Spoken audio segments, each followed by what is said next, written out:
अस्सलाम वालेकुम दोस्तों, कैसे हो? अल्लाह करे कि आप अच्छे हों, सेहत और आफियत के साथ हों।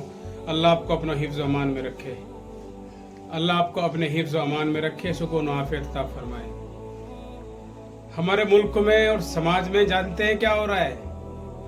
न कोई अच्छे को अच्छा कहने वाला है, न कोई बुरे को बुरा कहने वाला है, बल्कि देखा जाता है कि कहाँ से हमारा काम बन सकता है, कहाँ से हमारी गरज जुड़ी हुई है, कहाँ से हमारा काम निकल सकता है। और जहाँ से हमारा काम निकलता है उसकी बातों में हाँ करना, उसकी मर्जी के मुताबिक काम करना, उसकी मर्जी के मुताबिक बातें बनाना, इसी को हमने अपनी ज़िंदगी का मकसद तस्वुर कर लिया है। और जो हमारे समाज के ज़िम्मेदार हैं, इंतज़ामिया हैं, बड़े हैं, जिन्हें अल्लाह ताला ने मसऊल बनाया है, जिन्हें अल्लाह ताला ने किसी चीज़ की जिम्मेदारी दी है, उनकी सोच भी ऐसी बन गई है कि बस हमारे साथ हाँ ही हाँ रहे, ना कहने वाला कोई न हो, बस सिर्फ यस यस कहा जाता रहे। हाँ, अगर हम ये कहें कि दिन में रात हो रही है तब भी कहा जाए कि आपकी बात सही है। अगर हम रात में ये कहें कि सूरज निकला हुआ है और दोपहर के 12 बजे हैं तो हमें कोई ये कहने वाला ना हो कि आपकी बात गलत है। इसी ताल्लुक़ से एक कहानी, एक किस्सा, एक वाक़या, एक बादशाह और वज़ीर के दरमियान जो गुफ्तगू हुई वो मैं आपके सामने पेश कर रहा हूँ, जिससे हमारे समाज की हालत का पता चलेगा, हमारे माशरे की हालत का पता चलेगा और हमारे मुल्क में भी क्या कुछ हो रहा है, किस तरह की सोचें बन रही हैं, और इसी सोच को हम तरक्की का मेयार तस्वुर कर रहे हैं। एक मरतबा बादशाह ने गीदड़ों की आवाज़ सुनी और वज़ीर को बुलाकर पूछा है कि गीदड़ क्यों रो रहे हैं, गीदड़ों ने क्यों शोर कर रखा है, क्या वजह है कि गीदड़ों की इतनी ज़्यादा आवाज़ आ रही है। वज़ीर ने कहा कि हुजूर, ये गीदड़ भूख की वजह से रो रहे हैं, भूखे हैं, इनके खाने पीने का इंतज़ाम नहीं है। तो बादशाह ने हुक्म दिया कि शाही ख़जाने से इनके खाने पीने का इंतज़ाम किया जाए। वज़ीर ने शाही ख़जाने से बहुत सारे गेहूँ, बहुत सारी जौ, बहुत सारे चावल और ज़रूरत का बहुत सारा सामान उठाया और उसको अपने घर पहुँचा दिया, अपने मुतअल्लिक़ीन घर पहुँचा दिया, रिश्तेदारों के यहाँ पहुँचा दिया, अपने चाहने वालों के यहाँ पहुँचा दिया और बादशाह को बताया कि रिज़्क़ और राशन पहुँचा दिया गया है। अगले दिन फिर बादशाह ने ये आवाज़ सुनी और फिर वज़ीर को बुलाया कि वज़ीर, अब ये गीदड़ क्यों रो रहे हैं।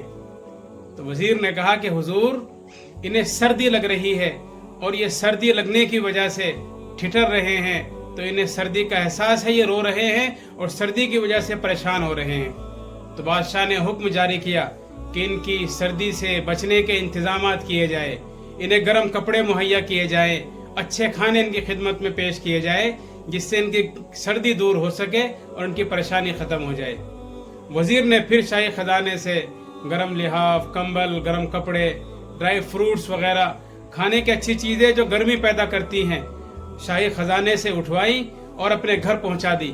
कुछ अपने रिश्तेदारों के यहाँ पहुंचा दी, कुछ अपने मुतअल्लिक़ीन के घरों में पहुंचा दी और फिर खुश होकर बैठ गए। अगले दिन फिर देखा कि उन गीदड़ों की आवाज़ फिर आ रही है। तो बादशाह ने फिर वज़ीर को बुलाया और ये कहा कि गुस्से के साथ, क्या हमने तुमसे नहीं कहा था कि उनकी ज़रूरतें पूरी कर दी जाएं। तो वज़ीर ने कहा कि हुजूर, आपके हुक्म के मुताबिक उन्हें राशन भी पहुंचा दिया गया था और अब उन्हें सर्दी से बचाव के कपड़े भी मुहैया कर दिए गए। बादशाह ने कहा कि फिर क्या वजह है कि गीदड़ अब भी रो रहे हैं। तो वज़ीर ने सर झुकाकर, सर बस्ता खड़े होकर अर्ज किया, हुजूर, ये आपकी तारीफ़ कर रहे हैं, आपकी सनाखानी कर रहे हैं, आपकी कसीदा खानी हो रही है और बादशाह का शुक्र अदा किया जा रहा है। बादशाह की लंबी उम्र और बादशाह की दराज़ी उम्र और बादशाह की सलामती की दुआ की जा रही है। ये सारे गीदड़ मिलकर दुआ कर रहे हैं कि बादशाह ने हमारे साथ अच्छा बर्ताव किया, अल्लाह ताला उसके साथ रहम का मामला करे और उसके साथ अच्छा बर्ताव करे। और हुजूर, ये आपका शुक्र और आपकी मदह सराई और आपकी सनाखानी और आपकी कसीदा खानी रुकने वाली नहीं है, बल्कि रोज़ मुस्तकिल रात के वक्त में ये आपकी तारीफ़ करते रहेंगे, आपकी सना करते रहेंगे और आपकी मदह सराई होती रहेगी और आपकी शुक्रगुजारी होती रहेगी। बादशाह सुनकर बड़ा खामोश हुआ और वज़ीर को इन आवाज़ से नवाजा गया। आप देखिए, इस कहानी में ऐसी कौन सी चीज़ है जिससे गीदड़ों की तरक्की हुई हो, गीदड़ों की परेशानियां दूर हुई हो, गीदड़ों के मसले हल हुए हों, गीदड़ों की भूख का इंतज़ाम किया गया हो, उनकी सर्दी से बचाव के इंतजाम के कुछ भी नहीं किया गया, لیکن وزیر بھی خوش، بادشاہ بھی خوش، وزیر کے گھر والے، متعلقین، رشتہ دار، دوست احباب، وزیر کے بہت سارے چمچے اور وزیر کے سامنے گردن جھکانے والے، دست بستہ کھڑے ہونے والے بہت سے لوگوں کی خوشحالی بڑھ گئی۔ ہمارے ملک میں بھی ایسا ہی ہوتا ہے، ہمارے سماج میں بھی ایسا ہی ہوتا ہے۔ کوئی اسکیم جاری کی جاتی ہے کہ فلاں ضرورت مندوں کو فلاں سامان مہیا کر دیا جائے۔ وہ اسکیم جب سرکاری خزانے سے نکلتی ہے تو اس کی قیمت بہت زیادہ ہوتی ہے، لیکن وہ مستحقین تک پہنچتے پہنچتے ایک معمولی سی قیمت رہ جاتی ہے، اور بسا اوقات کاغذ کی کھانا پوری کر دی جاتی ہے، اور حکومت کو یہ اطلاع دے دی جاتی ہے کہ بیماروں کے علاج کا انتظام کر دیا گیا، پریشان حال لوگوں کی پریشانیاں دور کر دی گئی، مصیبت کے ماروں کی مصیبتیں ختم کر دی گئی، بھوکوں کو کھانا کھلا دیا گیا اور ننگوں کو کپڑے پہنا دیے گئے، اور جن کے گھر پر چھت نہیں تھی ان کے لیے چھت کے انتظامات کر دیے گئے۔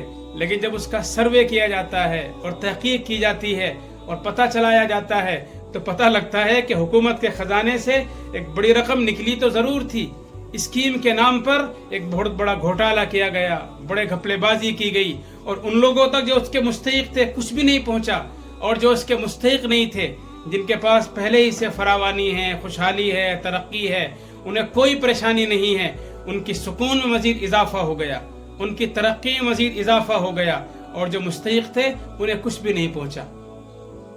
اس طرح کے واقعات پہلے بھی ہوتے رہتے تھے، موجودہ زمانے میں بھی صرف یہی چل رہا ہے، اس کے علاوہ کچھ بھی نہیں ہے۔ نہ اسے فکر ہے جس نے انتظامات کیے، اور نہ اسے فکر ہے جن کے لیے انتظامات کیے گئے۔ کوئی بھی جاگرک نہیں ہے، جس کی وجہ سے اس طرح کی پریشانی پیدا ہوتی ہے۔